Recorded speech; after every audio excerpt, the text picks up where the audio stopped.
আগে যাত্রাপালা হইতো, গানের কনসার্টও এখন কমতে শুরু করছে, ঠিক কিনা? ওই জায়গাটা দখল করে নিছে কোরআনের তাফসীর। এটাই প্রমাণ করে আগামীর বাংলাদেশ ইসলামের বাংলাদেশ। চিল্লায় বলেন ঠিক কিনা? ইসলামের বিজয়কে কেউ ঠেকায় রাখতে পারবে না। ইসলামের বিজয় অবশ্যম্ভাবী। গোটা বিশ্বব্যাপী ইসলামের গণজোয়ার। ডাচ পলিটিশিয়ান একটা ইসলাম ধর্ম গ্রহণ করছে না? আগে বলতো Islam is a lie, Quran is a poison. কোরআন নাকি বিষ আর ইসলাম নাকি মিথ্যা। আল্লাহ মহাসত্যটা এখন ওর অন্তরে ঢুকাই দিচ্ছে। এরকম কত পলিটিশিয়ান, কত সিঙ্গার, কত ডান্সার, কত সেলিব্রিটি, কত ক্রিকেটার, কত প্লেয়ার, কত যুগশ্রেষ্ঠ মানুষ এরকম কালিমা পড়ে পড়ে মুসলমান হয়ে যাচ্ছে।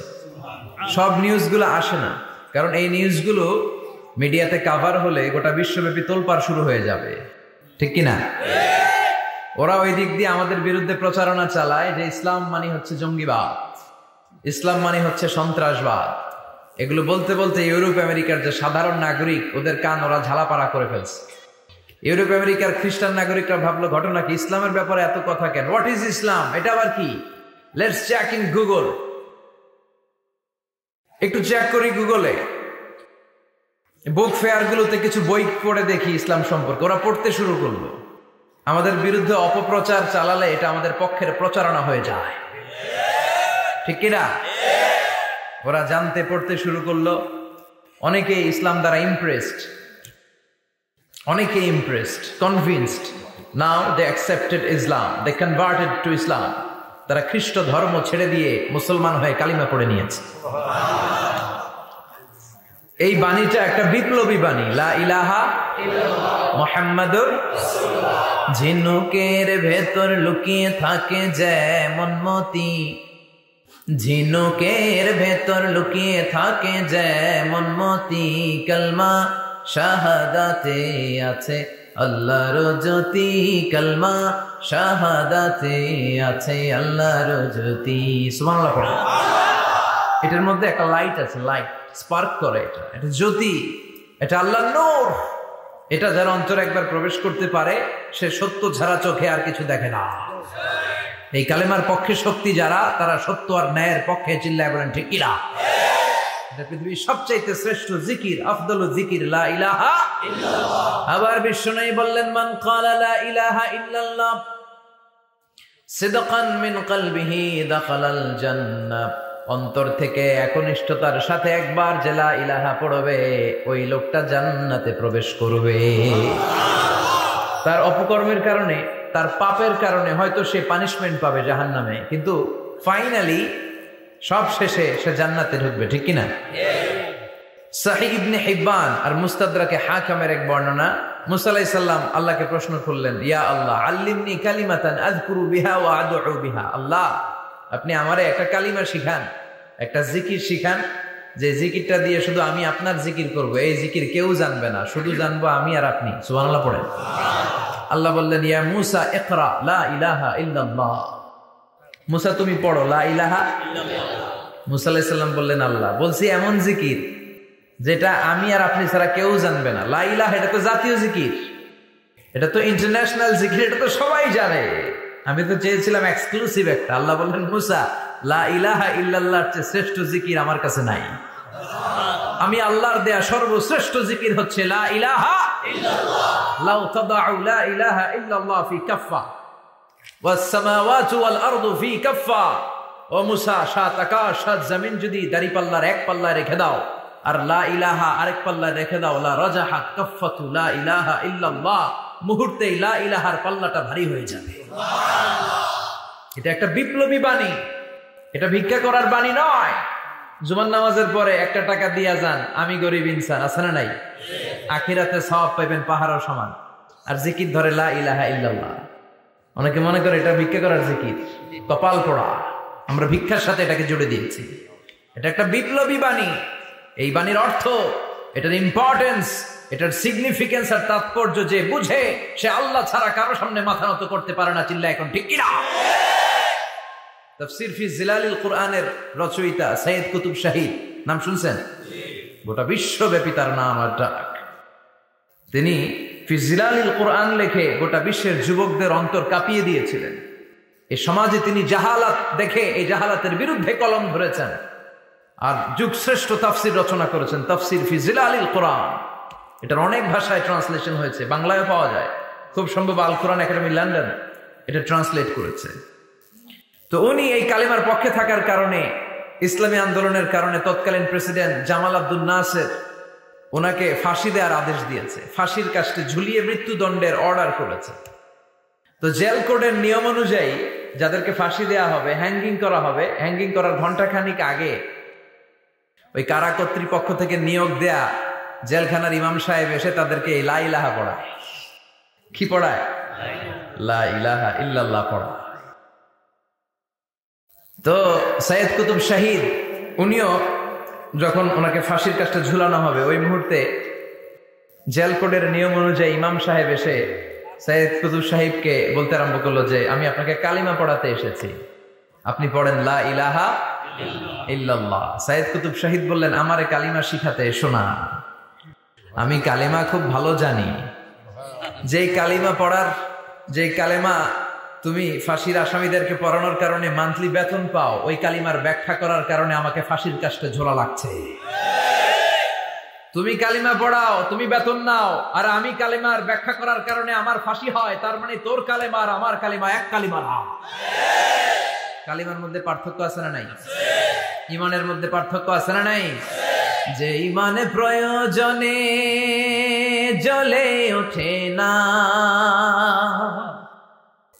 যে ইমান সত্য ন্যায়ের কথা বলে না, যে ইমানে প্রয়োজনে জ্বলে ওঠে না, যে ইমান সত্য ন্যায়ের কথা বলে না, যে ইমান বাস্তবে নাই, যে ইমান অন্তরে নাই, মুখে শুধু ফাঁকা বলি, কি করে তারে বলো ইমানে বলি,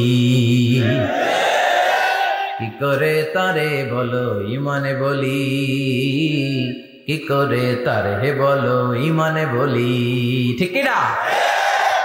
যে ইমান দিন কায়েমের আন্দোলনের ধার ধারে না, যে ইমান লেবাসধারী কোরআন হাদিস তাও পড়ে না, যে ইমান খাজার নামে মাজার গড়ে ফুলুস কামায়, যে ইমান শিরকিয়াতের আমল করে ভীত না হয়, যে ইমান ইমানে ভুলে নাস্তিকতার মঞ্চে ওঠে, যে ইমান বাতিল মতের দোসরে হয়ে ফায়দা লুটে, যে ইমান শুধুই কেবল খায় দেয় আনন্দ করে, যে ইমান দেখে না যে আরাকানে ভাইরা মরে, যে ইমান ময়দানে নাই, যে ইমানে বাস্তবে নাই, মুখে শুধু ফাঁকা বলি, কি করে তারে বলো ইমানে বলি, কি করে তারে বলো ইমানে বলি, কি করে তারে বলো ইমানে বলি। চিল্লায় বলেন ঠিক কিনা?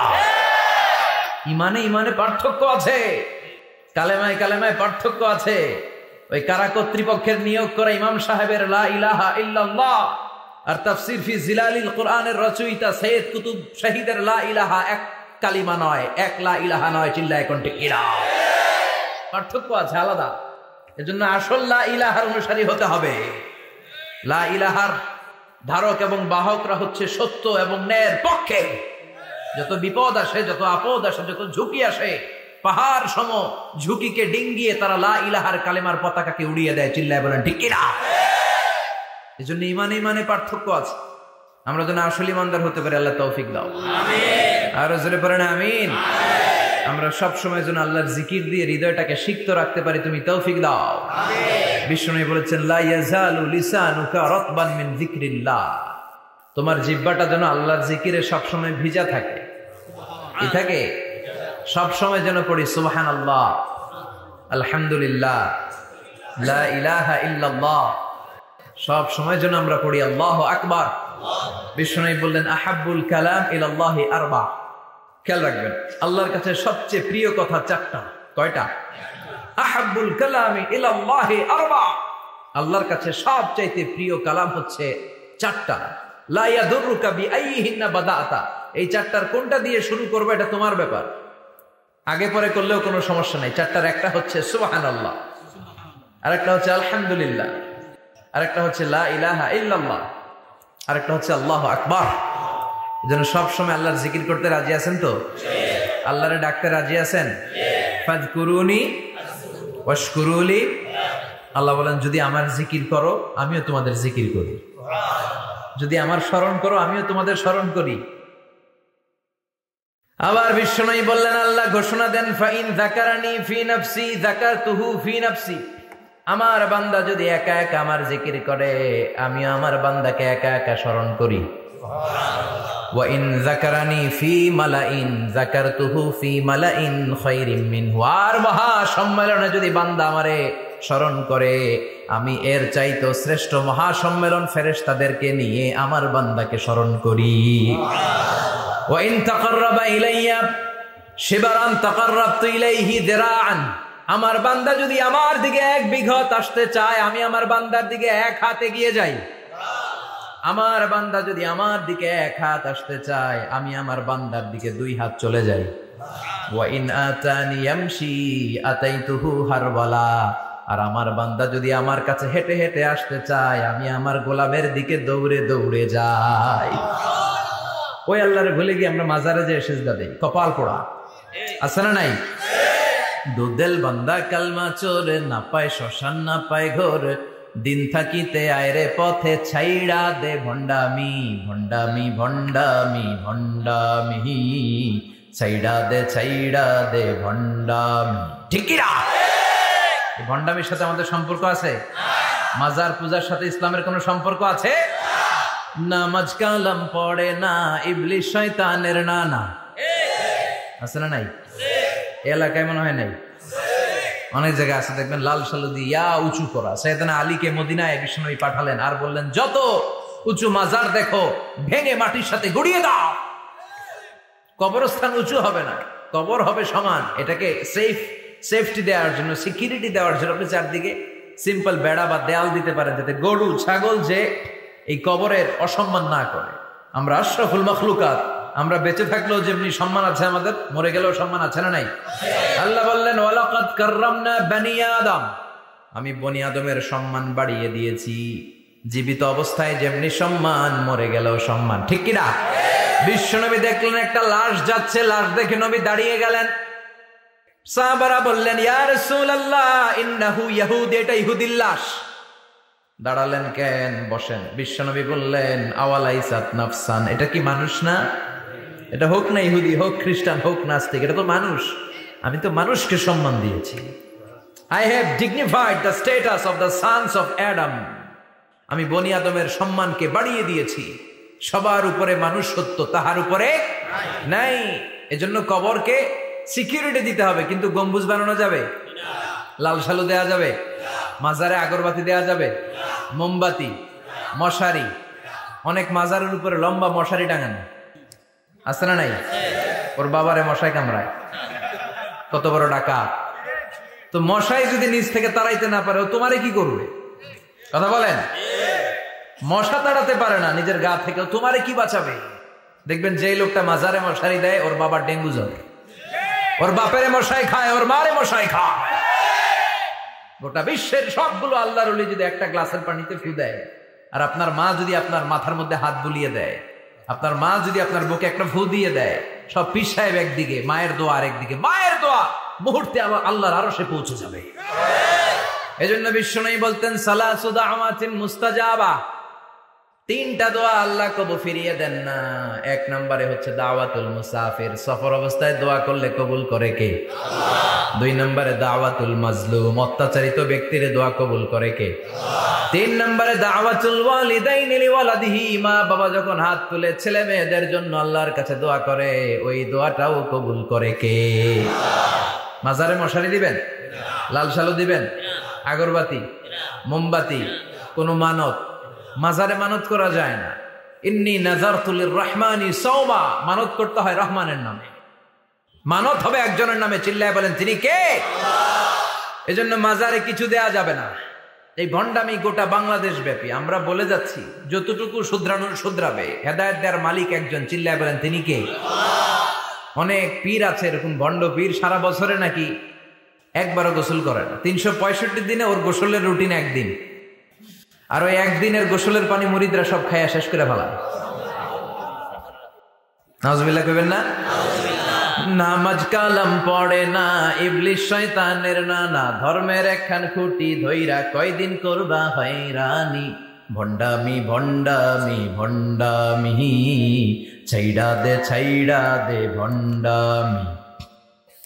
দোদেল বান্দা কালমা চোর, না পায় শ্মশান না পায় ঘোর, দিন থাকিতে আয়রে পথে ছাইড়া দে ভণ্ডামি। ভণ্ডামি ভণ্ডামি ভণ্ডামি, ছাইড়া দে ভণ্ডামি। চিল্লায় বলেন ঠিক কিনা? এগুলোর সাথে আমাদের কোনো সম্পর্ক নেই। ইসলাম হচ্ছে সহজ। আদ-দীনু ইউসরুন লা উসরা ফি। আদ-দীনু ইউসর, দিন সহজ। এত জনের কাছে যাওয়া লাগবে না, আপনি ওই জেলায় যে ওই মাজারে মানত করা লাগবে না, আপনার সিলেটে যাওয়া লাগবে না, আপনার খানজানাইয়ের কাছে যাওয়া লাগবে না, আপনার কোথাও যাওয়া লাগবে না। আপনি বাড়ির পাশের মসজিদে পড়ে সেজদা দেন, মুহূর্তে দোয়া কবুল করে নিবে কে? রব্বুল আলামিন বলে, গোলাম আমারে ডাকস না কেন? তোর ডাকে সাড়া দেওয়ার জন্য আমি 24 আওয়ার্স রেডি। দুনিয়ার বুকে কোনো বিষয় নিয়ে যদি আমরা বারবার যাই, দুনিয়াতে লোকজন রেগে যায়, ঠিক কিনা? আমি ওনার কাছে গেলাম, ভাই আজকে একটা বিপদে পড়ছি, 500 টাকা দেন, দিয়ে দিল। এরপরের দিন আবার গেলাম, দিল। পরশু দিল, তরশু গেলে শেষা দিয়ে দিল, একটা মাইট দিয়ে দিল, ঠিক কিনা? কি পাইছো তুমি? প্রতিদিন 500 টাকা। বারবার কোন একটা ইস্যু নিয়ে কারো কাছে যাওয়া যায় না, এটা লজ্জার বিষয়, ঠিক কিনা? কিন্তু আল্লাহর বিষয়টা উল্টো। সুনানে তিরমিজির বর্ণনা, ইন্নাহু মান লাম ইয়াসআলিল্লাহ ইয়াগদাব আলাইহি। কোন বান্দা যদি কোনো বিষয় নিয়ে, কোনো ব্যাপার নিয়ে আল্লাহর কাছে বারবার না চায়, না যায়, আল্লাহ তার উপর রেগে যায়। এজন্য আল্লাহর কাছে বারবার চাওয়ার দরকার আছে না নাই? আপনার মনের জ্বালা যন্ত্রণা পূরণ করে দিতে পারে কে? এটার নাম তাওহীদ। এক আল্লাহ কেন্দ্রিক হওয়া, আল্লাহ সেন্টার্ড। আমাদের সবকিছু হবে আল্লাহ কেন্দ্রিক। বিপদে আপদে যে কোনো পরিস্থিতিতে সবার আগে কার কাছে যাব? এটার নাম তাওহীদ। এটার নাম তাওহীদেরই মুর্শিদ আমার মুহাম্মাদের নাম বলো, মুহাম্মাদের নাম। আল্লাহর নাম জপলে বুঝতে পারি, আল্লাহরই কালাম বলো, মুহাম্মাদের নাম। ওই নামেরই রশি ধরে যায় আল্লাহর পথে, ওই নামেরই ভেলায় চড়ে ভাসি নূরের স্রোতে, ওই নামের বাতি জেলে দেখি আরশের মুকাম বলো, মুহাম্মাদের নাম। সবাই পড়েন, তাওহীদেরই মুর্শিদ আমার মুহাম্মাদের নাম বলো, মুহাম্মাদের নাম। আল্লাহর নাম জপলে বুঝতে পারি, আল্লাহরই কালাম বলো, মুহাম্মাদের নাম। চিল্লায় পড়েন আমিন। সব সময় বিপদে আপদে কার কাছে যাবেন? আপনার বিপদ দূর করতে পারে কে? আপনারে অসুস্থ থেকে সুস্থ বানিয়ে দিতে পারে কে? মনের জ্বালা যন্ত্রণা মিটাতে পারে কে? আল্লাহ ছাড়া কেউ পারবে? কোন মুফাসসিরে কোরআন আপনারে বাঁচাতে পারবে? কোন আল্লাহর ওলি বাঁচাতে পারবে? এমনকি আল্লাহর কোন পয়গম্বর, কোন নবী আপনার কিচ্ছু করতে পারে? করতে পারে একজন, তিনি কে? আমরা যেন সব সময় সে আল্লাহর জিকির করি। আল্লাহ তুমি তৌফিক দাও। আরো জোরে পড়েন আমিন। বড়ইয়া কৃষ্ণপুর আল ইসলাহ যুব সমাজের উদ্যোগে আজকের প্রোগ্রামের প্রধান অতিথি জনাব মোহাম্মদ ইমাম হোসেন সরকার, চেয়ারম্যান 1 নং সুহিলপুর ইউনিয়ন, আসছিলেন তাই না? সালাম দিয়ে গেছে। ওয়ালাইকুম আসসালাম। আলাইহিস সালাম। আমার আগে কথা বলেছেন আল্লামা শাইখুল ইসলাম শাইখ, চমৎকার কথা বলেছেন। আমি শুনছিলাম যে সৈয়দনা ইব্রাহিম আলাইহিস সালাম অনেক ইন্টেলেক্ট খাটিয়ে, এটাকে বলে রেশনাল অ্যানালজি খাটিয়ে উনি finally he got his Lord, তিনি আল্লাহকে পেয়েছেন, তাই না? এই ওয়াজ করছে না? তিনি চাঁদ দেখে ভাবলেন, এত সুন্দর চাঁদ, এটাই মনে হয় আমার রব। হাযা রব্বি, এটার তাফসীর হচ্ছে হাযা রব্বি, কি রে এটা কি আমার রব? চাঁদ চলে গেল, তারা আসলো, ভাবলেন তারা তো আরো সুন্দর, মনে হয় এটাই আমার রব। তারাও নাই, দ্বিপ্রহরের জল জলে সূর্য দেখে তিনি নিশ্চিত এটা মনে হয় আমার রব হবেই। কিন্তু বিকেলবেলা সূর্যও নাই। মনে মনে ভাবলেন আমার রব তো আমার ছেড়ে পালাতে পারে না, সব সময় আমার রব আমার সাথে আছে না নাই? তখন তিনি বললেন ওয়াজ্জাহতু ওয়াজহিয়া লিল্লাযী ফাতারাস সামাওয়াতি ওয়াল আরদা হানিফান ওয়া মা আনা মিনাল মুশরিকিন। এমন দিকে আমি মুখ ফিরালাম, আমি চাঁদের দিকে মুখ ফিরাই না, আমি তারার দিকে মুখ ফিরাই না, আমি দ্বীপ প্রহরের জ্বলজ্বলে সূর্যের দিকেও মুখ ফিরাই না। আমি এমন রবের দিকে মুখ ফিরাই যিনি সব সময় থাকেন, সব কিছু দেখেন, তিনি সব করতে সক্ষম। চিল্লায় বলেন ঠিক কিনা? ওমা আনা মিনাল মুশরিকিন। তিনি অ্যানাউন্স করে দিলেন আমি মুশরিক নই, আমি তাওহীদের ধারক এবং বাহক। আমরা যেন তাওহীদের পক্ষে থাকতে পারি, শিরকের বিপক্ষে থাকতে পারি। আল্লাহ তৌফিক দাও। আরো জোরে পড়েন আমিন। আরো অনেক গণ্যমান্য লোকজন এসেছেন। সৌজন্য ছিল মাতৃভূমি হজ কাফেলা। অনেক গণ্যমান্য লোকজন এসেছেন, আমার বাবার বয়সী, আমার নানার বয়সী, যেহেতু আমার নানার শ্বশুর বাড়ি, কোনো না কোনো ভাবে সবাই আত্মীয়, ঠিক কিনা? আল্লাহ সবাইকে কবুল করুন। আসেন আমরা আল্লাহর নামে তিনটা তাকবীর পড়ে আমাদের জড়তা, ভীরুতা, লাজুকতা, কাপুরুষতাকে ঝেড়ে ফেলে দিয়ে আমরা ইমানের তেজদীপ্ত বয়ান শুরু করে দিই। আমরা আল্লাহর নামের তিনটা তাকবীর পড়ব। প্রথম তাকবীর পড়ব যারা বিবাহিত আছি তারা, দ্বিতীয় পর্যায়ে পড়ব অবিবাহিতরা, তৃতীয় পর্যায়ে সবাই মিলে। রাজি আছেন তো? বিবাহিত কারা কারা আসছেন হাত দেখান আমারে। মাশাআল্লাহ, আসছে অনেক, হাত নামান। অবিবাহিত কারা কারা আসছে দেখি। যারা চালাক আছে দুই হাত করে তুলতেছে,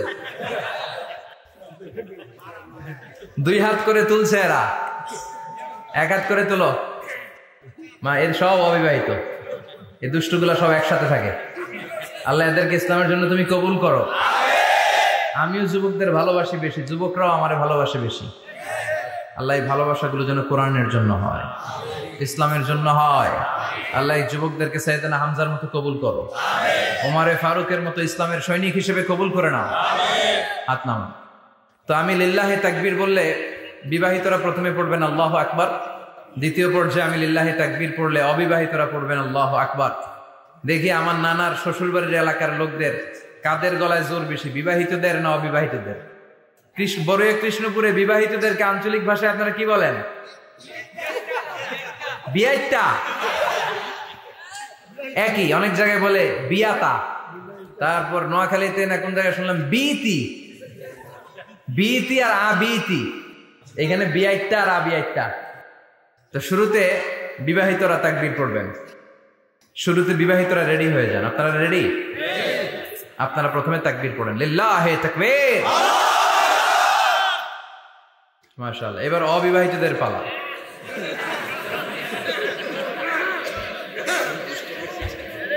অবিবাহিতরা রেডি? ওরা কাশি দিয়ে গলা ঠিক করে নিতেছে। মাশাআল্লাহ। এবার অবিবাহিতদের পালা। পড়ো তাকবীর, লিল্লাহি তাকবীর। মাশাআল্লাহ, মাশাআল্লাহ। আপনারাও দিছেন? মুরব্বি কাছে আমরাও দিছি। ঠিক আছে, এবার সবাই মিলে তিনটা তাকবীর পড়ে, লিল্লাহি তাকবীর, লিল্লাহি তাকবীর, লিল্লাহি তাকবীর। আল্লাহ আমাদের স্লোগানগুলো কবুল করো। তোমার এই নামের তাকবীর যেন আমরা সব সময় দিতে পারি। এই তাকবীর কিন্তু আল্লাহর কাছে খুব পছন্দনীয়। আমি একটু আগে বলছিলাম না যে আহাব্বুল কালামি ইলাল্লাহি আরবা, আল্লাহর কাছে সবচেয়ে প্রিয় বাক্য চারটা, এর মধ্যে একটা হচ্ছে আল্লাহু আকবার। চারটার একটা কি? সব সময় এই তাকবীরের সাথে থাকবেন তো? যারা এই তাকবীর পড়ে তাদের সাথে থাকবেন সবাই। আল্লাহ তৌফিক দাও। আমি আমার খুতবার শুরুতে সূরাতুত তাকাসুরের প্রথম 2 আয়াত তেলাওয়াত করেছি। এই সূরার মধ্য দিয়ে আল্লাহ তাআলা কি মেসেজ আসলে আমাদেরকে দিতে চাইলেন আমি আপনাদের সাথে অল্প কিছু সময় শেয়ার করব ইনশাআল্লাহ। পড়ে এই সূরার মূল মেসেজ হচ্ছে আমরা এই পৃথিবীতে থাকতে আসিনি, চলে যাব আমরা। কেউ আমরা থাকতে পারবো? We have to go back to you Lord. We have to go back to our Lord. আমাদেরকে আমাদের রবের কাছে ফিরে যেতে হবে। নাকি আজীবন থাকবেন? কথা বলেন। চলে যেতে হবে। কখন যে কে চলে যায় তার কোনো ঠিক নাই। হ্যাঁ, কেউ জানি না, কিন্তু এতটুকু জানি যে চলে যাব। গত কয়েকদিন আগে এদেশের আপকামিং একজন ইয়াং স্কলার হুট করে চলে গেলেন। নাম শুনছেন? কি নাম? হ্যাঁ, শাহাদাত ফয়সাল। আমাদের বয়সী বা আমাদের চেয়ে ছোট, আপকামিং মধ্যম পন্থার একজন আলেম ছিল, চলে গেল। অনেক আশা ভরসা ছিল অনেকের তার উপর যে সে he is an upcoming scholar, সে মধ্যমপন্থী। ডক্টর আব্দুল্লাহ জাহাঙ্গীর স্যারের নাম শুনেছেন? ভাল লাগে না কথাগুলো শুনলে? হৃদয়টা ঠান্ডা হয়ে যায়। কারো পক্ষপাতিত্বে যায় না, যেটা হক, যেটা সমাজের জন্য কল্যাণকর সেটার কথা বলে। এই মাঝামাঝি থাকতে পারাটা সবচেয়ে কঠিন, ঠিক কিনা? আল্লাহ বলেছেন ওয়াকাযালিকা জাআলনাকুম উম্মাতান ওয়াসাতান লিতাকুনু শুহাদা আলান নাস, তোমাদেরকে হতে হবে উম্মাতান ওয়াসাতান, মধ্যমপন্থী উম্মাত, মাঝামাঝি থাকতে হবে। কিন্তু আমরা এদেশে মার্জিনালাইজ করে ফেলি, বুঝতে পেরেছেন? এক প্রান্তে চলে যায়। যারা চরমনায়ের মুরিদ অন্যদেরকে আর দেখা যাবে না, যারা সরসিনার মুরিদ এরাই সব, অন্যদিকে যাওয়া যাবে না। যারা জামায়াত ইসলাম অন্যদিকে আর যাওয়া যাবে না। যারা হেফাজতে ইসলাম অন্য কারোর মধ্যে আর হক নাই। যারা আহলে হাদিস এরা তো সব নিয়েই গেছে, সব হক সুন্নাহ এদের কাছে, কারো মুখের কোনো কথা এদের কাছে কোনো দাম নাই। আপনি যত হকের কথা বলেন এদের দলই নাকি ঢুকতে হবে। তো আমার এই দেশে সুন্নি ভাইরা গালি দেয় আহলে হাদিস বলে, আবার আহলে হাদিসরা আমার গালি দেয় সুন্নি বলে, বুঝতে পেরেছেন? মাঝামাঝি থাকাটা এই বাংলাদেশে খুব কঠিন, কিন্তু আপনাকে মাঝামাঝি থাকতে হবে। আপনাকে ওয়াসাতিয়ার পদ্ধতিতে আসতে হবে, উম্মাতান ওয়াসাতা, মাঝামাঝি।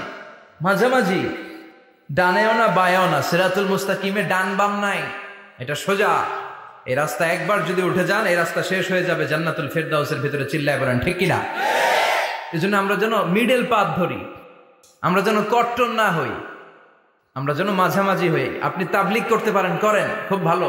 তাবলিগের ভাইদের একটা ভালো গুণ হচ্ছে নিজের খেয়ে নিজের পরে ইসলামের দাওয়াত দেয়, ঠিক কিনা? নিজের টাকা ভেঙে দাওয়াত দিচ্ছে, তো তাদের কারণে অনেকে কালিমা শিখছে, অনেকে নামাজ শিখছে, তাদেরও কন্ট্রিবিউশন আছে না নাই? তো যারা তাবলিগ করেন আপনি মনে করবেন না যে সব হক সব সত্য, শুধু আপনি হকের ডিলার এটা মনে করবেন না। সব সত্য হক এটা আপনার বাবার দাদার সম্পত্তি এটা মনে করবেন না। সব দলের মধ্যে হক থাকতে পারে, বরং সব দলের ভালো ভালো জিনিসগুলো নিয়ে নিজেকে সাজানো দরকার। কথা বলেন? জামায়াত ইসলামীর মতো, হেফাজতে ইসলামীর মতো আন্দোলনের স্পিরিট থাকতে হবে, চিল্লা এখন ঠিক কিনা? আমার সুন্নি ভাইদের মতো নবীর প্রেম অন্তরে থাকতে হবে, চিল্লা এখন ঠিক কিনা? তাবলিগের ভাইদের মতো হৃদয়ে ইখলাস থাকতে হবে। এই সবগুলোর সমন্বয় হচ্ছে ইসলাম, সবগুলোর সমন্বয় ইসলাম। এজন্য কখনো মনে করবেন না যে আমি একদল করি তার মানে অন্য সব দল মনে হয় বাতিল, ওগুলো মনে হয় মুসলমান না, ওগুলো আমার চোখেই ধরে না। এটা ঠিক না, এটা ইহুদিদের স্বভাব। ইহুদিরা শুধুমাত্র হকের ডিলার মনে করতো নিজেদেরকে, ইহুদি ছাড়া বাকি কাউরে ওরা চোখে দেখতে পারতো না। এজন্য আমরা কি কট্টরপন্থী হব না মধ্যমপন্থী? চিল্লায় বলেন কট্টরপন্থী না মধ্যমপন্থী? আল্লাহ আমারে যতদিন বাঁচিয়ে রাখা আমি মধ্যম পন্থার কথা বলেই যাব, up to my death. It's my mission, it's my vision.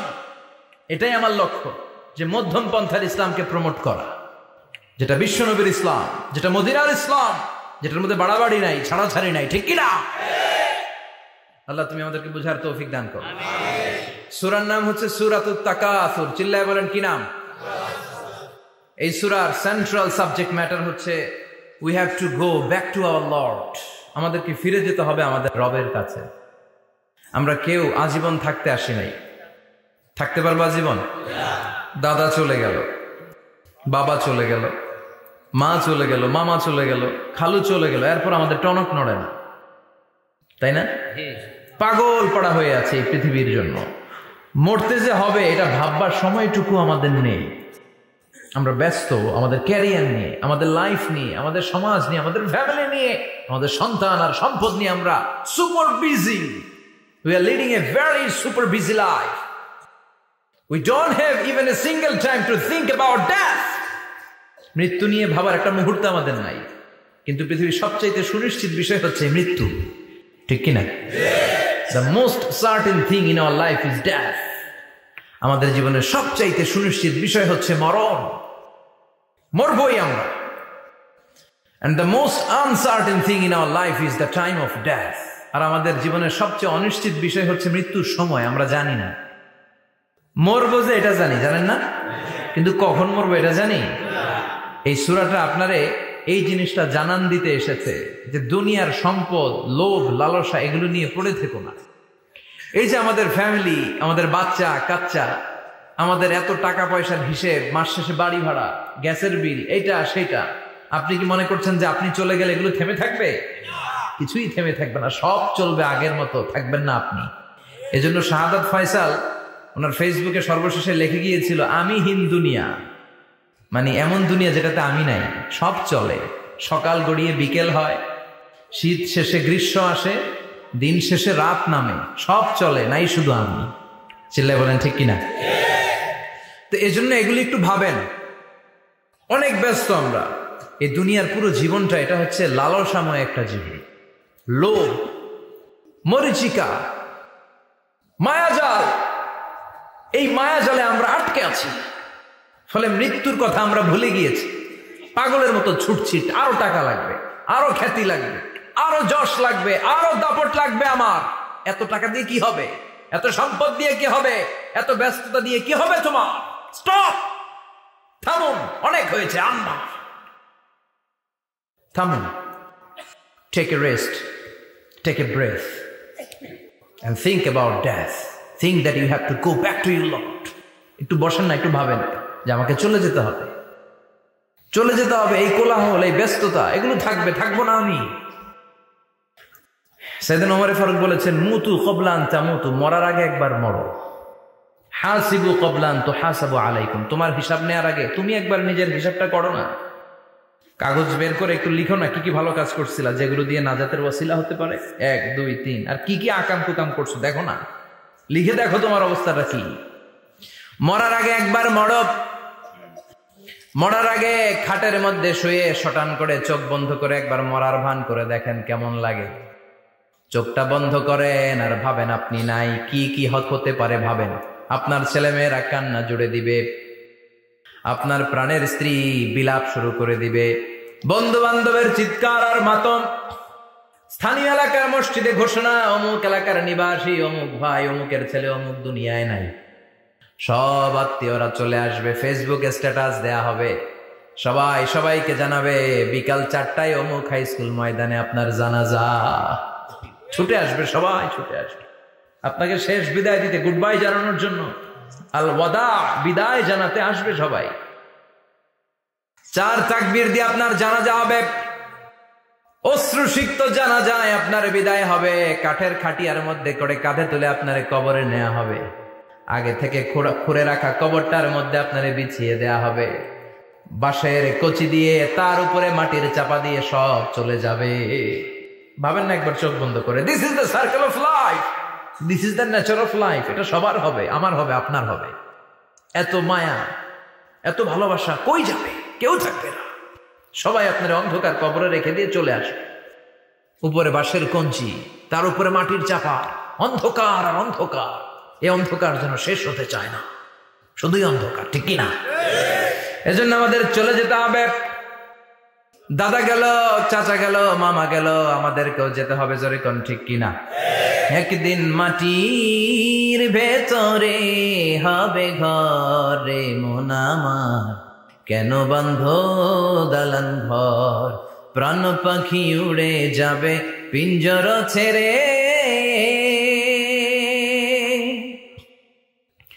ধরা ধামে সবই রবে তুমি যাবে চলে, বন্ধু বান্ধব যত মাতা পিতা দ্বারা সুত সবই হবে তোমার পরে, মন আমার কেন বান্ধ দালান ঘর, একদিন মাটির ভেতরে হবে ঘরে মন আমার, কেন বান্ধ দালান ঘর, ঠিক কিনা? সব করে থাকবে, চলে যেতে হবে আমাদেরকে। এজন্য আখিরাতের কথা যেন আমাদের স্মরণ হয়। বিষ্ণুই বলতেন, নাহাইতুকুমান জিয়ারাতিল কুবুর, আমি তোমাদেরকে কবর জিয়ারত করতে আগে নিষেধ করতাম, কিন্তু এখন নিষেধাজ্ঞা প্রত্যাহার করে নিলাম। এখন সব সময় তোমরা কবরের সামনে যাবা আর জিয়ারত করবা। কবরস্থানে জানতো বড়ুয়া কৃষ্ণপুরের এই গ্রামের কবরস্থান আছে? কোন দিকে? পূর্ব দিকে আছে, গোখরার জলের ওদিকে। যান আপনারা? একটু যাবেন, একটু গেলে আখিরাতের কথাটা স্মরণ হবে। ওখানে ছোট শিশুরা শুয়ে আছে, কিশোর যুবকরা আছে, আপনার মতো তাগড়া যুবক মুরব্বীরা আছে। এরা এই এলাকায় থাকতো, এরা আকাশ থেকে নেমে আসে না, এই এলাকার সন্তান, আজ নাই। একটা সার্টেন পিরিয়ড শেষে আপনিও থাকবেন না। This is the nature of life, this is the circle of life. ছোট্ট শিশু হয়ে এসেছিলেন, শৈশব, কৈশোর, যৌবন, প্রৌঢ়ত্ব, আগে ছিলেন সিঙ্গেল, বিয়ে করে হয়ে গেলেন ডবল, এরপরে আল্লাহ আপনাকে একটা মেয়ে দিল, এরপরে মেয়েকে বিয়ে দিয়ে শ্বশুর হলেন, এরপরে ওই মেয়ের ঘরে সন্তান হতে নানা হলেন। আর কতদিন? অনেক দিন হলো তো, অনেক লম্বা সময় পেয়েছেন আপনি। Think about that. এবার যাওয়ার কথা ভাবেন, আখিরাতের সামানের কথা ভাবেন, ফিরে যেতে হবে। কি শক্তিশালী যুবক, বার্ধক্য চলে আসলে লাঠি ছাড়া চলতে পারে না। কুচকুচে কালো দাড়ি সাদা হয়ে যায়, দাড়ির শুভ্রতা, বয়সের ভার, রং ধরা যৌবন জং ধরে শেষ, ঠিক কিনা? This is the circle of life. যুবক ভাইয়েরা, এটাই জীবন, চলে যেতে হবে, কেউ থাকতে পারবে না, ঠিক কিনা? এটা রিমাইন্ডার আল্লাহ এই সূরার ভেতরে দিয়েছেন যে তোমাদেরকে ফিরে যেতে হবে, এই লোভ লালসা ছেড়ে দাও। রব্বুল আলামিন বলেন, আলহাকুমুত তাকাসুরু হাত্তা যুরতুমুল মাকাবির। ও গোলাম, দুনিয়ার সম্পদ, লোভ লালসা তোদেরকে পাগল বানিয়ে দিয়েছে। এই লোভ পাগলামি কোনোদিন তোদের থামবে না যতদিন না তোরা কবরে ঢুকবি, ঠিক কিনা? কার কথা? আল্লাহ বললেন, দুনিয়ার সম্পদ আর লোভ আর মোহে তোমরা গাফেল হয়ে গিয়েছো। আখিরাতের কথা বেমালুম তোমরা ভুলে গিয়েছো, কিন্তু আখিরাতে তোমাদের যেতেই হবে, কবরের বাড়িতে তোমাদের ঢুকতেই হবে, ঠিক কিনা? যেতেই হবে, আমরা ভুলে যাই। আলহাকুমুত তাকাসুর, অতিরিক্ত পাওয়ার লোভ, বেশি বেশি খাওয়ার লোভ, বেশি বেশি জমানোর লোভ মানুষকে গাফেল বানিয়ে দিয়েছে। এটা মানুষের স্বভাব, আরো চাই আরো চাই, এই স্বভাবটা আছে না নাই? দেখবেন ছোট বাচ্চারা মসজিদের দোয়া অনুষ্ঠান শেষে জিলাপি দেয় না? বড়ুয়া কৃষ্ণপুর কি দেয়? আগে বাতাসা দিত না, এখন কি দেয়? জিলাপি দেয়, মিষ্টি দেয়।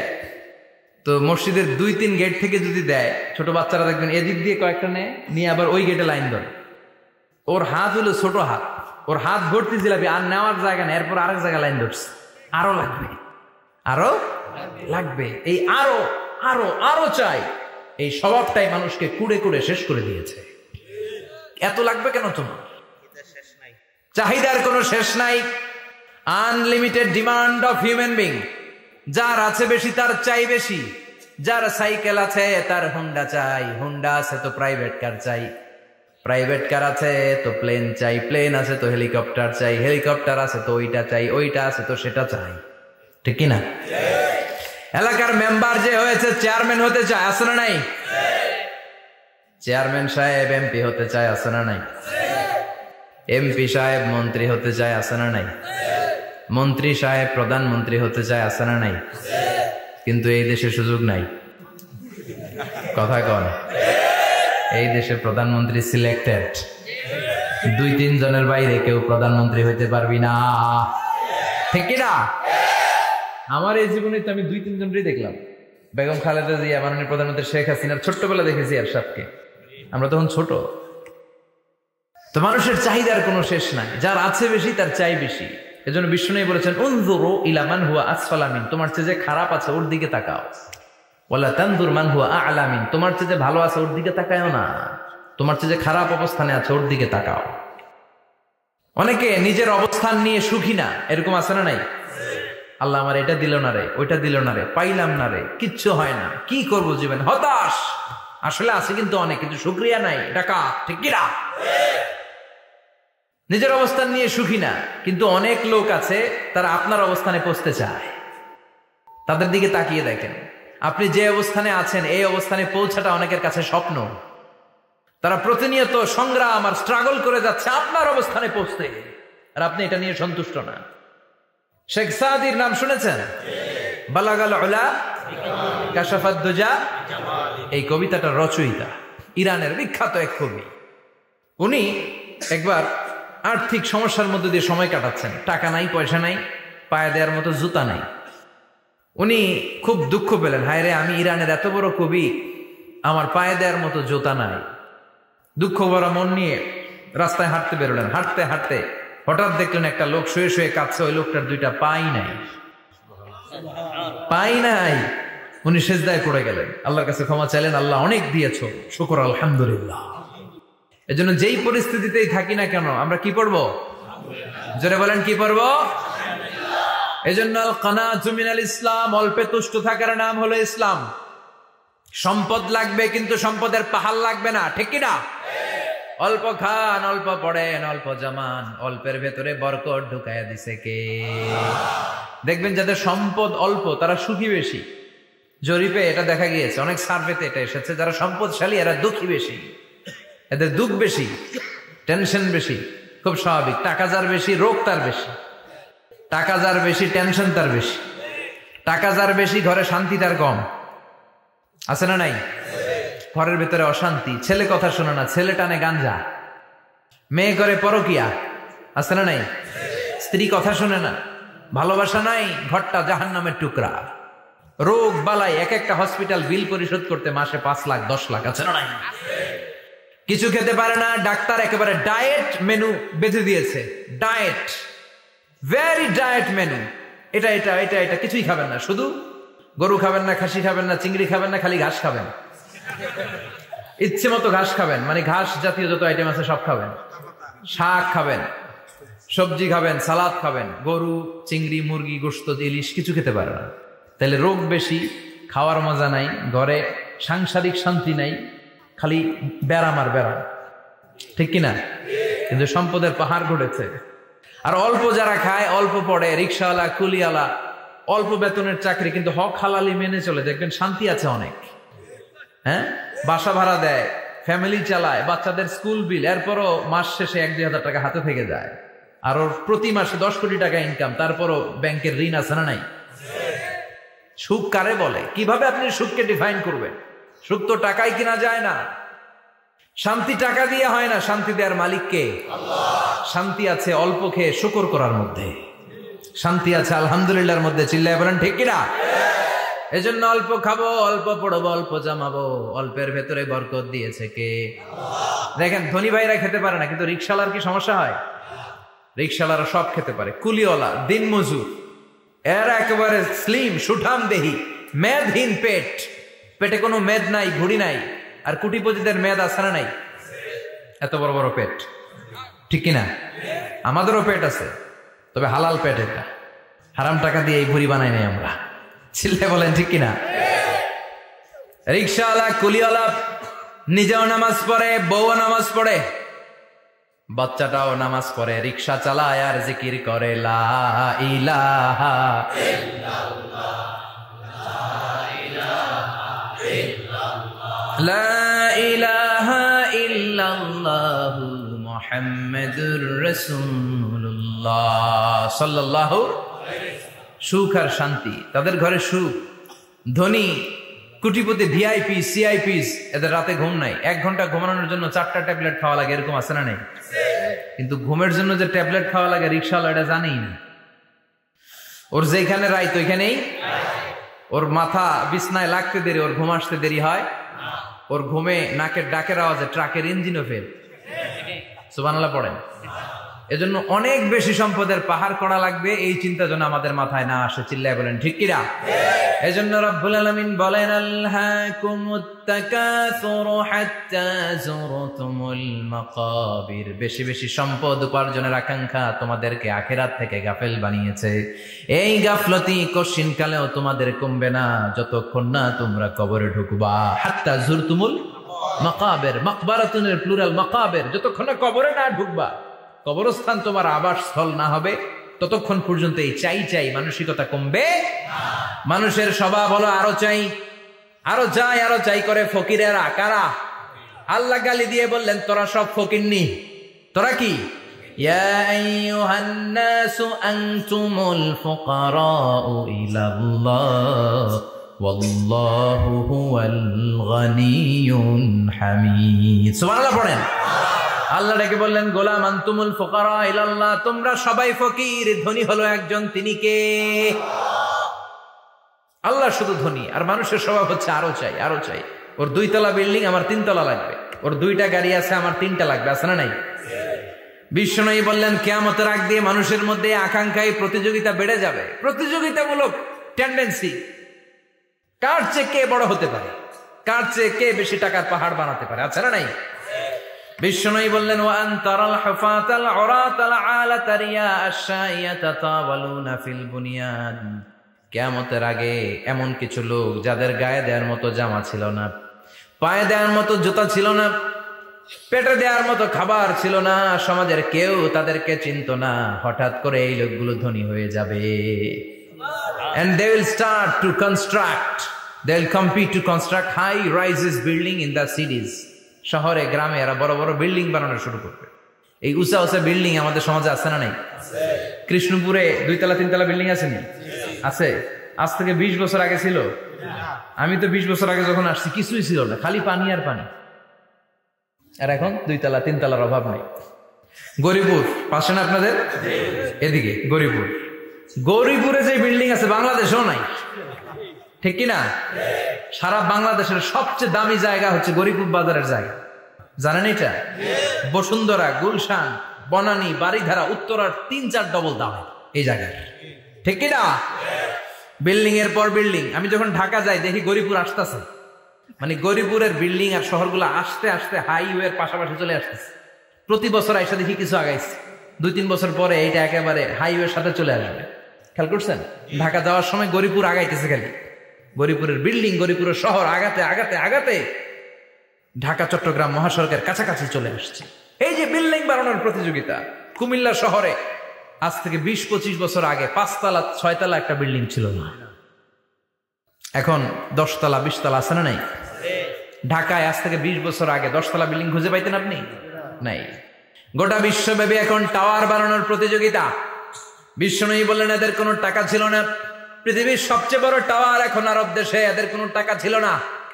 আরব দেশের সৌদি আরব, কাতার, কুয়েত, বাহরাইন এখন স্বর্ণ আর তেলের খনি পেয়ে আল্লাহরে ভুলে যায়। এদের খাওয়ার মতো কিছু ছিল না। এদেরকে আমার দাদারে শুনতাম বলতো কামলিওয়ালা, বলতো কি বলতো? এদেশে আসতো জায়নামাজ তসবি ছড়া খেজুর টেজুর বিক্রি করার জন্য। এরা জেলে পাড়ার লোক ছিল, আরব সাগরের তীরবর্তী এলাকার মানুষ, সাগরের মাছ মেরে এরা জীবন ধারণ করতো। আল্লাহ এদেরকে তেলের খনি দিলেন, গ্যাসের খনি দিলেন, এখন তারা বড় বড় টাওয়ার বানায়, আছে না নাই? বুর্জ আল খলিফা, কি উঁচা বিল্ডিং, 828 মিটার উঁচু। জেদ্দা আছে 1000 মিটার উঁচু কিংডম টাওয়ার। তাইওয়ানে আছে তাইপেডাং টাওয়ার 101 তলা। মালয়েশিয়া আছে পেট্রোনাস টুইন টাওয়ার 88 তলা। চায়নাতে আছে সাংহাই টাওয়ার, একটার পর একটা টাওয়ার। প্রতি বছর অ্যানাউন্স করতেছে যে ওদেরটা হচ্ছে আমাদেরটা বড় বানাবো। কাতার কয় ওরা বানাইলে আমরা পারবো না কেন, আমরা বানাবো আরো বড়, আছে না নাই? সাগালাত কুমুত তাকাসুর, যে আরো লাগবে, আরো বড় হতে হবে, এই টেন্ডেন্সি মানুষকে আখিরাত থেকে একেবারে গাফেল বানিয়ে দিয়েছে। চিল্লায় বলেন ঠিক কিনা? টাকার পাহাড় বানাতে চায়, দরকার থাকলেও চায়, না দরকার থাকলেও চায়। বর্তমান পৃথিবীর সবচেয়ে ধনী লোকটার নাম জানেন কি নাম? হ্যাঁ, বিল গেটস। ওর যে কত টাকা ও নিজেও জানে না। ওর পকেট থেকে যদি $100 একটা বান্ডিল পড়ে যায়, এটা তুলতে ওর যত সময় লাগবে, ও না তুলে যদি হেঁটে যে আইডিয়া নিয়ে হাঁটতেছিল ওইটা নিয়ে হাঁটে, ওদিকে আরো বেশি ইনকাম হয়ে যাবে। এত টাকা তার, এটা তোলার সময় তো তার নাই। ওয়ারেন বাফেট নাম শুনছেন? হাজার হাজার কোটি ডলারের মালিক। Prince Waleed bin Talal, Saudi ধনকুবের নাম শুনেছেন? ওর একটা বিমান আছে, প্রাইভেট জেট প্লেন। এই বিমানটার 70% মেড অফ গোল্ড। বিমানের 70% স্বর্ণ দিয়ে বানানো। গত কয়েক বছর আগে আমি ব্রুনাই গিয়েছিলাম। ব্রুনাইয়ের সুলতানের নাম হাসান আল বালখিয়া। উনি একটা প্যালেস আরবিতে বলে কাসার, মানে হচ্ছে রাজপ্রাসাদ। পৃথিবীর সবচাইতে বড় রাজপ্রাসাদ ব্রুনাইতে বান্দার শ্রী বেগাওয়ানে অবস্থিত। আমি গিয়েছি ওখানে। প্রায় 1800 থেকে 2000 কক্ষ আছে ওই প্যালেসে, রাজপ্রাসাদে।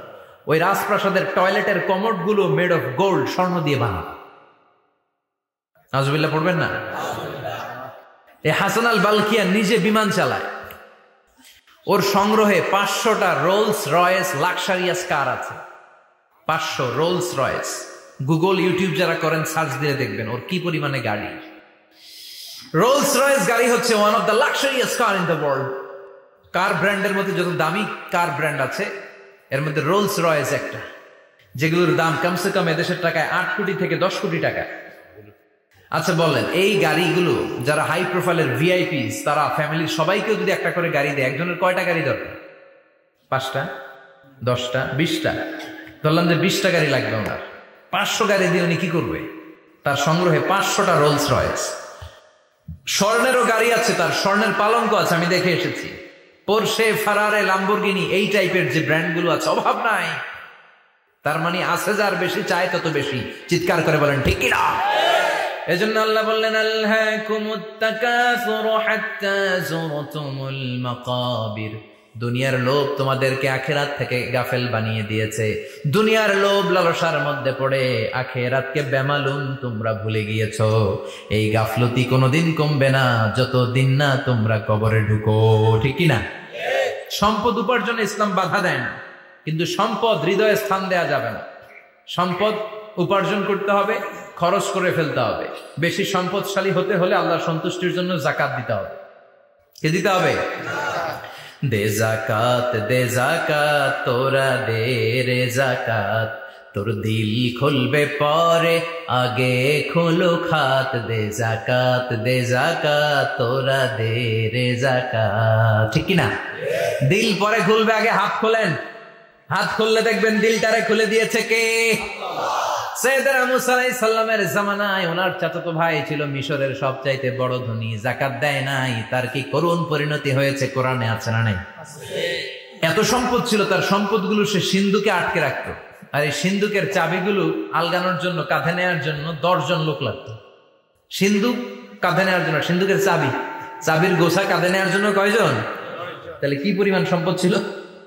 সাইয়েদনা মুসা বললেন, সম্পদের মালিক তুই হস নাই, আল্লাহ বানাইছে। কারণ বলে ইন্নামা উতীতুহু আলা ইলমিন ইনদি, আল্লাহ আমারে সম্পদ দেয় নাই, আমি আমার মেধা খাটিয়ে সম্পদ বানিয়েছি। যাকাত আমি দেব না। মুসা বললেন তাহলে আযাবে পড়বি, কারণ পারলে আযাবান, পারলে আযাবান। আল্লাহ বললেন ফাখাসাফনা বিহি ওয়া বিদারহিল আরদ, ও মুসা নিরাপদ দূরত্বে চলে যাও, এখনই ভয়ঙ্কর ভূমিকম্প হবে, আযাব দেব। কারণ সহ কারণের সব সম্পদ আমি জমিনের ভেতরে ঢুকাইয়া দেব। আমি নিজে কারণের বাড়ি দেখে এসেছি। মিশরের রাজধানী কায়রো থেকে প্রায় 150 কিলো দূর একটা জেলা আছে, ফায়ুম জেলা। ওইখানে কারুনকে আল্লাহ তার সব সম্পত্তি সহ মাটিতে দাবিয়ে দিয়েছেন। দাবাতে দাবাতে হাঁটু পর্যন্ত যখন কারুন জামিনে দেবে যায়, ভাবছে উঠে যাবে। কোমর পর্যন্ত যখন মাটির মধ্যে দেবে যায়, ভাবছে উঠতে পারবে। গলা পর্যন্ত যখন দেবে যায়, হাত তুইলা কয় আমি ঈমান আনলাম। ও মুসা, সব সম্পদ তোর আর তোর আল্লাহর লইয়া যা, খালি আমারে বাঁচা, আমারে। সব গাদ্দারদের একই পরিণতি। ফেরাউনরেও যখন আল্লাহ লোহিত সাগরে পানি খাওয়াতে খাওয়াতে পেটটা এত বড়, হাত তুলা কয় আনা মিনাল মুসলিমিন, আমি মুসলমান, আমি ভালো মানুষ। আল্লাহর কোরআন সাক্ষী, সে বলেছে আনা মিনাল বনি ইসরাইলরা যে আল্লাহরে মানে, আমিও তারে মানি, আমিও আল্লাহর দলের একনিষ্ঠ কর্মী। আর পানি খাইতে পারি না, আল্লাহ বাঁচাও। আল্লাহ কয় আরো খা। শেষ, ফেরাউন শেষ, নমরুদ শেষ, কারুন শেষ। পুরো সম্পদ সহ আল্লাহ কারুনকে জামিনের ভেতরে দাবিয়ে দিলেন। এজন্য সম্পদ যাদের বেশি, যাকাত দেওয়ার দরকার আছে না নাই? দারিদ্রতা বিমোচনের জন্য যাকাত দিবেন। যাকাতের শাড়ি লুঙ্গি এইভাবে না, অনেকে কিন্তু দেয় জাকাতের শাড়ি, জাকাতের লুঙ্গি, জাকাতের গামছা, এরকম ডাকাইত আছে না নাই? বাংলাদেশে এমনও হয়েছে জাকাতের শাড়ি দিবে বলে সে পত্রিকায় নিউজ করেছে, আর ওই শাড়ি আনার জন্য শাড়ি দিবে 5000 মানুষ, এসেছে 5 লক্ষ। পদপৃষ্ঠ হয়ে 11 জন নারী এক জায়গায় মারা গিয়েছে। কিয়ামতের দিন আল্লাহ বিচারের কাঠগড়ায় এই বিজনেস ম্যাগনেটকে দাঁড়িয়ে সেদিন জিজ্ঞাসা করবে যে কেন তুই এদেরকে কষ্ট দিয়েছিলি? চিল্লা এখন ঠিক কিনা? এদের মৃত্যুর দায়ভার এই শিল্পপতি এড়াতে পারবে না। যাকাতের শাড়ি, যাকাতের লুঙ্গি বিতরণের জন্য আল্লাহ তোমারে ধনী বানায় নাই। ধনীদের দায়িত্ব হলো গরিবের হাতে সম্পদ পৌঁছে দেয়া। ওফি আমওয়ালিহিম হাক্কুন লিসাইলি ওয়াল মাহরুম। গরিব আমার কাছ থেকে সম্পদ আর যাকাত নিয়ে সে আমার প্রতি করুণা করেছে। আমি যাকাত দেই বলে আমি কোনো দয়া দেখাই নাই। কথা বুঝতে পেরেছেন? আইডিয়াটা ক্লিয়ার করে নেন। যাকাত দেয়া আমার জন্য কি? কথা বলেন, ফরজ। আর যে যাকাত নেয় তার জন্য যাকাত খাওয়া কি ফরজ? আমি গরিব মানুষ, আমি যাকাত খাবো না, না খাইয়া থাকুন, রোজা রাখুন। কথা কন, আমার যে যাকাত নেওয়া লাগবে আমার কোনো কথা নেই, কিন্তু আমি যে ধনী আমার দিতেই হবে, এটা ফরজ। তার মানে আমি দিয়ে আমি দয়া করি নাই, ও নিয়ে আমারে বাঁচাইয়া দয়া করে গেছে। চিৎকার করে বলো ঠিক কিনা? ইসলাম বলে রাস্তার এক পাশে 5 তলা আর এক পাশে গাছতলা, এটার নাম ইসলাম না। ওয়াফি আমওয়ালিহিম হাক্কুন লিসাইলি ওয়াল মাহরুম, খেটে খাওয়া মানুষ, সুবিধা বঞ্চিত মানুষদের দ্বারে যে তুমি যাকাতের টাকা পৌঁছে দাও। যাকাতকে ফরজ করা হয়েছে দারিদ্রতা বিমোচনের জন্য। আপনি শাড়ি লুঙ্গি দিলে কি হবে?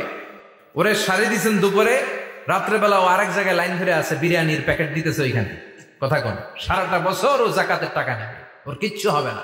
বরং এমন কিছু তাকে করে দিতে হবে যেটা দিয়ে সে ফ্যামিলি লিড করতে পারে। একটা সিএনজি কিনে দেন, ওই ফ্যামিলিতে কোনো যুবক থাকলে সিএনজি চালায়া, অটো চালায়া ফ্যামিলিটারে চালান। একটা টঙের দোকান করে দেন, চায়ের দোকান, চা বিক্রি করে ফ্যামিলিটারে চালাবে। অস্ট্রেলিয়ান একটা গাই কিনে দেন, গরুর দুধ বিক্রি করে তার ফ্যামিলি চলবে। কিংবা মাছের একটা খামার করে দেন, মুরগির খামার করে দেন, ঠিক কিনা? ওমরে ফারুক বলতেন এমন ভাবে জাকাত দাও যাতে করে যাকে জাকাত দিয়েছে জীবনে কোনোদিন সেজন্য আর কারো কাছে যে হাত পেতে জাকাতের জন্য দাঁড়িয়ে না থাকে। এই বিধানটা কার? এজন্য আল্লাহ বললেন আলহাকুমুত তাকাসুরু হাত্তা যুরতুমুল মাকাবির, দুনিয়ার লোভ লালসা তোমাদের কমবে না যতদিন না তোমরা কবরে ঢুকো। কার কথা? চিল্লায় বলেন কার? এজন্য দুনিয়ার প্রতি যে আমাদের লোভ, এটা কি বাড়াইতে হবে না কমাইতে হবে? এই দুনিয়ার জীবন এটা ক্ষণিকের। আমাল হায়াতুদ দুনিয়া ইল্লা মাতাউল গুরুর, এটা ভোগের সামগ্রী, আজ আছে কাল না, এটা হাতের ময়লা। দুনিয়ার এই জীবনের দৃষ্টান্ত হচ্ছে 4টা স্বর্ণের টুকরা আর 3টা লাশের মতো। স্বর্ণের টুকরা 4টা, চিৎকার করে বলেন তো কয়টা? লাশ 3টা, জোরে বলেন কয়টা? অনেক অনেক আগের যুগের 3 জন যুবক জীবিকার তাগিদে তারা বের হয়েছে কর্মসংস্থান করে খাবে। পথিমধ্যে তারা গুপ্তধন পেয়েছে, স্বর্ণের বার পেয়েছে, তো বড় বড় 4টা পেয়ে তারা মহা খুশি। আমাদের আর কাজ করা লাগবে না, এগুলো বেচে আজীবন খাবো, সুখে থাকবো। তো 3 জন মিলে বললো 4টা স্বর্ণের টুকরা 3 জনের মধ্যে ভাগ করে দেওয়ার আগে একজন এক কাজ কর, বাজার থেকে কিছু রুটি নিয়ে আয়, খুব ক্ষুধা লেগেছে, খেয়ে নেই। একজনরে রুটি আনতে পাঠিয়ে 2 জন মিলে ভাবে ওইটারে যদি মেরে ফেলতে পারি তাহলে তো তোর আর আমার মধ্যে কোনো ঝামেলা নাই। স্বর্ণের টুকরা কয়টা? তুই নিবি 2টা, আমি নেব 2টা। আর যেটারে রুটি আনতে পাঠাইছে ওইটা মনে মনে ভাবতেছে রুটির মধ্যে বিষ মিশাই নিয়ে যাব। কি মিশাবো? বিষ খাইয়া ওটা শেষ, সবগুলো আমার। তো বিষ মিশাই নিয়ে আসছে, আর আগের পরিকল্পনা অনুযায়ী এই 2 জন মিলে তাকে নৃশংসভাবে হত্যা করেছে। হত্যার পরে কয় প্রচন্ড ক্ষুধা লাগছে, লো আগে খাইয়া লই।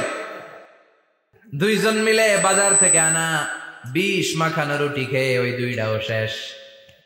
স্বর্ণের জায়গায় স্বর্ণ পড়ে আছে, স্বর্ণগুলো নেয়ার মতো মানুষ আর নাই, ঠিক কিনা? এজন্য মানুষের এই চাহিদা কমবে না। বিষ্ণু বলেন লাউ আন্না লিকুল্লি ইবনে আদম ওয়াদিয়ান মিন যাহাব আহাব্বা আই ইয়াকুনা ইলাইহি ওয়াদিয়ান, আল্লাহ প্রত্যেককে, আমাদের প্রত্যেককে যদি একটা করে স্বর্ণের পাহাড়ের মালিক বানিয়ে দেয়। কয়টা করে পাহাড় দেখছেন কোনদিন? কই দেখছেন? চিটাং গেছিলেন?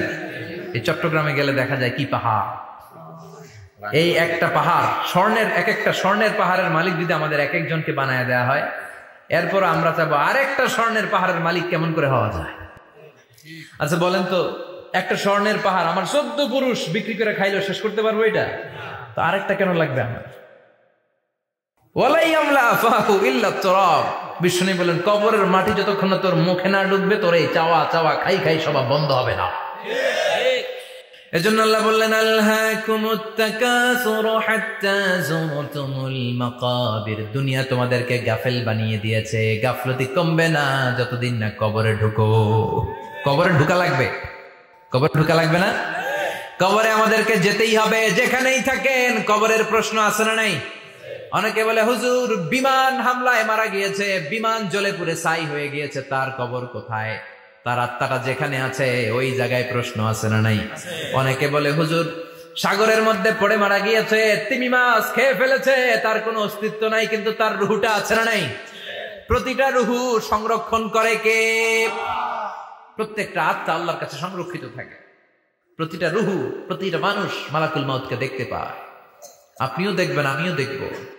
মুমিনদের কাছে এসে মালাকুল মউত একজন যুবকের বেশে সাদা ধবধবে জুব্বা পরে সুগন্ধি মেখে মুমূর্ষ ব্যক্তির শিওরে বসে বসে বলে ইয়া আইয়াতুহান নাফসুল মুতমাইন্না, হে প্রশান্ত আত্মা, উখরুজি ইলা মাগফিরাতুল্লাহি ওয়া রিদওয়ানি, আল্লাহর ক্ষমা আর দয়ার দিকে বের হয়ে আসো। বলা মাত্রই মুমিনের আত্মাটা স্মুথলি বের হয়ে আসে। কাফান মিন আকফানিল জান্নাহ, হানুত মিন হানুতিল জান্নাহ, জান্নাত থেকে আনা সুগন্ধি কাফনের মধ্যে পেঁচিয়ে তিনি রূহটাকে নিয়ে ইল্লিনে চলে যায়। সরাসরি দেখে মালাকুল মাউতকে। আর যারা ইসলাম বিরোধী, কোরআন বিরোধী, তাদের সামনে এসে মালাকুল মাউত ত্রাস সৃষ্টি করে। আগে ধমক। হাইওয়েতে মাঝে মাঝে ডাকাতি হয় না? বাসগুলোর মধ্যে যখন ডাকাতি হয়, বাসে থাকে 50 জন, ডাকাত ঢুকে 5 জন, এই 5 জনের ভয়ে সবগুলো পেশাব করে দেয়। কারণ ত্রাস সৃষ্টি করে। এসেই চাইনিজ কুড়াল দিয়ে আগে কুবায় দেয় 4-5 জনের। রক্ত দেখে কি দেওয়ার সব আগে রেডি করে রাখে। মালাকুল মাউত এসে কাফের, নাস্তিক, মুশরিকদের সামনে সেরকম একটা ত্রাস সৃষ্টি করে। ভয়ে লোকটা কাঁপতে থাকে। ওর কাছে ভদ্র ভাষায় কথা বলে না, সুন্দর জামা পরে আসে না, কালো কুচকুচে চেহারা, ভয়ঙ্কর একটা রূপ নিয়ে, আকৃতি নিয়ে ইসলাম বিরোধীদের মাথার সামনে আসে। দুর্গন্ধযুক্ত চেহারার দেহ নিয়ে ধমক দিয়ে বলে, ও পাপাত্তা, ইয়া আইয়াতুহান নাফসুল খাবিসা উখরুজি ইলা গাদাবিল্লাহ, হে পাপাত্তা, আল্লাহর রাগ, ক্রোধ আর গজবের দিকে বের হয়ে আয়। মুমিনের আত্মা বলার সাথে সাথে যেমনি মুমিনের দেহ থেকে বের হয়ে জান্নাতি কাফনের ভেতরে ঢুকে, কাফেরদের আত্মাও কি এরকম তাড়াতাড়ি বেরোতে চায় নাকি? কাফেরদের আত্মা বেরোতে চায় না। ডানে দৌড়, বায়ে দৌড়, সামনে দৌড়, পেছনে দৌড়, আহা দৌড়াদৌড়ি করে। মালাকুল মাউত এটাকে টেনে হিচড়ে, একটা জীবিত ছাগলকে জবেহ না করে, জবাই না করে, তার চামড়া উল্টার দিকে টেনে হিচড়ে বের করলে ছাগলটা যত কষ্ট পায়, এর চেয়ে কমসে কম 70 গুণ বেশি কষ্ট দিয়ে কাফের, মুশরিক আর গাদ্দারদের রূহ কবজ করা হয়। আল্লাহ এই পরিস্থিতি থেকে তুমি আমাদের বাঁচাও। মুমিনদের রূহ যেমনি কবজ হয়, ওইভাবে রূহ কবজের ব্যবস্থা করে দিও। ইমানের মৃত্যু নসিব করে দিও, শাহিদি মৃত্যু নসিব করে দিও। আমাকে শহীদ করে সেই মিছিলে শামিল করে নিও, যে মিছিলের নেতা মীর হামজা, খোবায়েবে খাব্বাব, আল্লাহর কাছে ছিল অতি প্রিয়, শামিল করে নিও। আমাকে শহীদ করে সেই মিছিলে শামিল করে নিও। পড়েন আমিন। আর জোরে পড়েন আমিন। তার মানে বিমান দুর্ঘটনায় হোক, কিংবা লঞ্চ ডুবিতে হোক, কিংবা আগুনে পড়ে হোক, কিংবা আত্মঘাতী হামলায় হোক, যে যেখানেই মারা যায়, কবরের 3টা প্রশ্ন তার জন্য আছে না নাই? ইসলাম বিরোধীদের জন্য প্রশ্ন 3টা, আপনারা যারা মুমিন তাদের জন্য 4টা। আপনাদের জন্য একটা বেশি, আলহামদুলিল্লাহ। কোন? কবরে এসে প্রথম প্রশ্ন করবে, মুনকার নাকির যখন চলে আসবে, 40 কদম যখন আত্মীয় স্বজনরা লাশটাকে কবরের মধ্যে দিয়ে 40 কদম চলে যায়, তখনই ফেরেশতা চলে আসে। আহা, শেষ, সব শেষ। এসেই পরীক্ষা শুরু। মার রব্বুক, তোর রবের নাম কি? চিল্লায় বলেন, আমাদের রবের নাম কি? আমরা বলবো রব্বি আল্লাহ, আল্লাহ আমারে রব। দমে দমে তনু মনে তারি অনুভব। পড়েন, আল্লাহ আমারে রব। তোমার দুনিয়াতে আমি যেদিকে তাকাই, অথই নিয়ামতে ডুবে আছি সবাই। পাখপাখালির গানে শুনি তসবিহ কল রব, তসবিহ কল রব, আল্লাহ আমারে রব। প্রথম প্রশ্ন, তোমার রবকে? আমরা বলবো আমাদের রব আল্লাহ। দ্বিতীয় প্রশ্ন, ওমা দীনু, তোমার ধর্মের নাম কি? আমরা কি বলবো? তৃতীয় প্রশ্ন, বিশ্বনবীর চেহারা দেখিয়ে বলা হবে, আতারিফু হাদার রাজুল, এই লোকটারে চিনো নাকি? আমরা বলবো চিনি, আমাদের প্রাণের নবী, ঠিক কি না? চাঁদের চেয়ে সুন্দর তুমি নবী আমার কমলিহিওয়ালা, দু জাহানের বাদশা তুমি প্যারা নবী সাল্লে আলা, চাঁদের চেয়ে সুন্দর তুমি নবী আমার কমলিহিওয়ালা, ঠিক কি না? 3টা প্রশ্নের যথাযথ উত্তর যখন দিয়ে দিলেন, আপনার জন্য অতিরিক্ত আরেকটা প্রশ্ন করা হবে, ওয়ামা ইলমুক, তোমার নলেজ কি? 3টা প্রশ্নের উত্তর যে তুমি করতে পারলা, কিভাবে পারলা, কেমনে জানলা? নকল করে বলছো নাকি জেনে বুঝে আসছো? নকল হয় না? এখন তো পরীক্ষা চলতেছে বোধহয়। কি পরীক্ষা? এসএসসি পরীক্ষা। নকল হয়? কৃষ্ণপুরে নকল নাই না? এখন মনে হয় এগুলো একটু কমছে। একটা সময় ছিল অনেক নকল হইতো। পাঞ্জাবের ভিতরে নকল, পকেটে নকল, টুপির ভিতরে নকল, মৌজার ভিতরেও নকল। এমনকি মেয়েরাও নকল করে পরীক্ষার হলে আসে না নাই?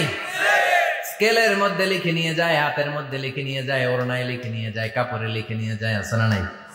ফেরেশতারা বলবে নকল করছো নাকি? কেমনে জানলা? 3টা প্রশ্নের উত্তর তুমি কেমনে বললা? আল্লাহ তোমার রব, ইসলাম তোমার ধর্ম, এই লোকটা বিশ্বনবী কেমনে চিনলা? আপনাকে তখন বলতে হবে আমি কোরআন থেকে শিখেছি, আমি হাদিস থেকে শিখেছি, আমি ইসলাম জেনে বুঝে মেনেছি, আমি আন্দাজে কোথাও ঘুরি নাই। চিল্লা এখন ঠিক কিনা? আপনাকে বলতে হবে, এজন্য শিখতে হবে, প্রতিনিয়ত ইসলাম সম্পর্কে জানতে হবে, আখের গোছাতে হবে, জীবনটাকে আলোকিত করতে হবে। চিল্লায় বলেন ঠিক কিনা? 4টা প্রশ্নই যখন হয়ে গেল, ফেরেশতারা বলবে আহলান ওয়া সাহলান ওয়া মারহাবান বিক, খোশামদেদ, কংগ্রাচুলেশন, খোশামদেদ, কংগ্রাচুলেশন, সব প্রশ্নের উত্তর তুমি পেরেছো। ফায়ুফসাহু লাহু কবরুহু 70 যিরান, আপনার কবরটারে 70 হাত লম্বা করে দেয়া হবে। ওয়া ইফতাহু লাহু বাবুন ইলাল জান্নাহ, আপনার কবর থেকে জান্নাতের দিকে দরজা খুলে দেয়া হবে। ওয়া ইউলবাসু মিন লিবাসি আহলিল জান্নাহ, জান্নাতের 2টা রেশমি কাপড়ের পোশাক এনে আপনারে পরিয়ে দেয়া হবে। আর বলা হবে নাম কানাউমিল আরুস, ঘুমাও, sleep, you should get some sleep now, তোমাকে লম্বা সময় পাড়ি দিতে হবে, ঘুমাও। কানাউমিল আরুস, যেমনি বর বাসর রাতে আরামসে ঘুম দেয়, বাসর রাতে যেমনি বর কনেকে নিয়ে মধুর ঘুম দেয়, তুমিও ঘুমাও, কেউ তোমার ঘুম ভাঙবে না। মালাক ইসরাফিলের, কিয়ামতের জন্য ইসরাফিলের সিংহায় যে ফুৎকার আছে, ওই ফুৎকার ছাড়া কোনো কিছুই তোমার ঘুম ভাঙাতে পারবে না। আলহামদুলিল্লাহ পড়েন। আল্লাহ আমরাও যেন 4টা প্রশ্নের উত্তর দিয়ে লম্বা একটা ঘুম দিতে পারি, পড়েন আমিন। ওয়া আম্মাল কাফির ওয়া আহলুশ শিমাল, আর ইসলাম বিরোধী যারা, তাদের সামনে আসবে মালাকান আসওয়াদান আজরাকান, কৃষ্ণ বর্ণের দেহ, নীলাভ বর্ণের 2টো চোখ, গায়ের রং কালো, চোখের রং নীল। দেখতে কেমন লাগে? আলিফ লাইলার ভূতের মতো। কথা কন। গায়ের রং কালো, চোখের রং নীল। ফেরেশতা 2টা আসবে, এসে ত্রাস সৃষ্টি করবে, এসে বলবে বল তোর রবের নাম কি? মার রব্বুক। ইসলাম বিরোধী মুশরিক, কাফের, নাস্তিক এরা বলবে আমি জানি না আমার রবকে, আমি জানি না, আমি তো আজীবন শুধু চেয়ার করেছি, মদ খেয়েছি, আমি ধর্ষণে সেঞ্চুরি করেছি দুনিয়ার বুকে, আমি টেন্ডারবাজি করেছি, চাঁদাবাজি করেছি, আমি মাস্তানি করেছি, আমার দাপটে এলাকার ইসলাম প্রিয়রা বাসায় ঘুমাতে পারে না। আমি ছিলাম টেন্ডারবাজ, আমি ছিলাম গডফাদার, সন্ত্রাসীদের লিডার, আমি ছিলাম ডন 1 2 3 সব, আমি ছিলাম ডনের ডন, আমি ছিলাম মাস্তান, রংবাজ, রব টপ কি আমি তো জানি না। লাদ্রি লাদ্রি, আমার জিজ্ঞেস করো না। আবার প্রশ্ন করা হবে ওয়ামা দীনুক, তোর ধর্মের নাম কি? বলবে লা আদরি, আমার কোনো ধর্ম নাই, আমার কোনো ধর্ম নাই, আমি শুধু মৌজ মাস্তিতে ছিলাম, আমি আনন্দ ফুর্তি করেছি, ইসলাম নিয়ে আমার মাথা ব্যথা ছিল না, আজীবন ইসলামরে আমি বাস দিয়েছি। চিল্লায় বলেন ঠিক কিনা? ইসলাম বিরোধীদের সাথে ছিল আমার চলাফেরা, আমার সব সাঙ্গপাঙ্গ ছিল গুন্ডা, বদমাশ, ইসলাম বিরোধী। রব কি, ইসলাম কি, এগুলো আমি জানি না। আমার এগুলো জিজ্ঞেস করো কেন? ধর্ম কি আমি জানি না, আমি কিচ্ছু মনে করতে পারছি না। 3 নম্বর প্রশ্ন করা হবে আতা আরিফু হাদার রাজুল, দেখো তো এই লোকটারে চিনো কিনা? কয় না, চিনি না, তবে মনে হয় এই লোকটারে দুনিয়ার বুকে আমি গালি দিতাম, এই লোকটার বিরোধিতা করতাম, ব্লগের মধ্যে এই লোকটার ব্যাপারে কুৎসা রটনা করতাম, এই লোকটার কার্টুন বানিয়ে আমি হিংসা ছড়িয়ে দিতাম, এই লোকটার ব্যাপারে আমি এলাকার মধ্যে অপপ্রচার চালাতাম। ফেরেশতারা বলবে তাই? এই ছিল তো ডিউটি, দাঁড়া এখনই আমাদের খেলা শুরু, এখনই শুরু। ফায়ুতরাকু বিমাতারিক মিন হাদিদ, লোহার একটা হাতুড়ি দিয়ে মাথা থেকে পা পর্যন্ত পিটানো হবে, পিটিয়ে ওর গোশতর হাড্ডিগুলোকে থেতলে ফেলা হবে। ওয়ায়ুকালু লিল আরদি ইলতাইমি, কবরের 2 পাশের মাটিরে বলা হবে এবার 2 দিক থেকে তোরা চাপ দে, চাপ দেয়া হবে, ধাক্কা ধাক্কি করেও সে সুবিধা করতে পারবে না। মাটি আস্তে আস্তে আস্তে আস্তে দেহের 2 দিকে লেগে এমন জোরে 2টা চাপ দিবে, ফাতাখতালিফা আদলাউহু, তার ডান পাশের পাজরের হাড্ডি বাম দিকে ঢুকে যাবে, বাম দিকের হাড্ডি ডানে চলে যাবে। বিশ্বনবী বললেন এই হাতুড়ি দিয়ে পিটানোর শাস্তি, কবরের চাপ দেওয়ার শাস্তি চলতেই থাকবে হাত্তাল কিয়ামা, কিয়ামত পর্যন্ত। আল্লাহ কবরের শাস্তি থেকে আমাদের বাঁচাও, আমরা এই আযাব পেতে চাই না, আমরা যেন ঠিকভাবে কবরের 4টা প্রশ্নের উত্তর করে দিয়ে লম্বা ঘুম দিতে পারি। আল্লাহ তুমি তৌফিক দাও। এজন্য আল্লাহ বললেন গোলাম দুনিয়া নিয়ে পাগল হয়ে থেকো না, এই দুনিয়ার জীবন আসল জীবন নয়, আসল জীবন হলো